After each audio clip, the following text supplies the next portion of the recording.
όπως εμείς, που έχουν τάσεις φύγης, δεν είπαμε κάποτε ένα όχι, ένα σωστό όχι, ή δεν είπαμε ένα ναι, ένα απλό ναι.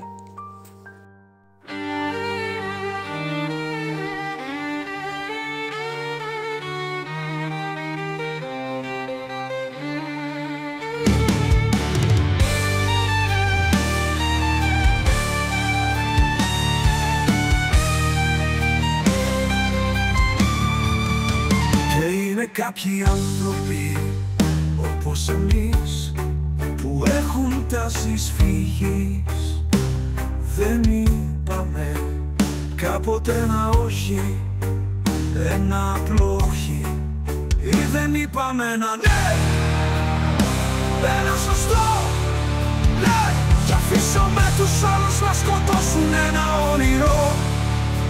Ίσως να το σκοτώσαμε το όνειρο μας εμείς οι ίδιοι, τελικά μη ξέροντας ποιο λάθος πρέπει να σταματήσει πρώτον να πονάει μέσα μας. Ποιο λάθος, ποιο λάθος, εμείς οι άλλοι ή ένα όνειρο?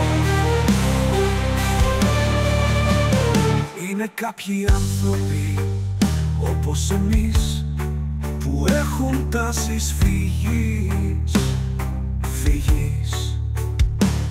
Θα ρεις και θα μπορέσεις να ξεφύγεις από τον ίδιο σου τον εαυτό, απλά φεύγοντας.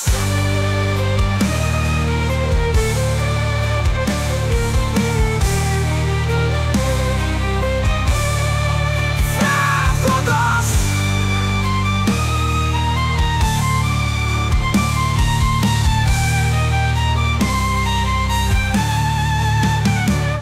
Φεύγοντας.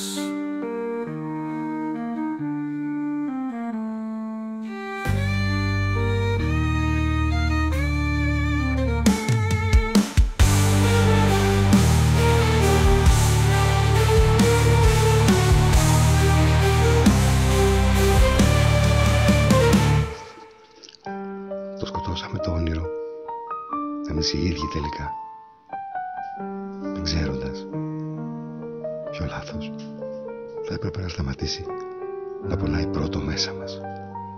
Ποιο λάθος, εμείς, οι άλλοι ή ένα όνειρο?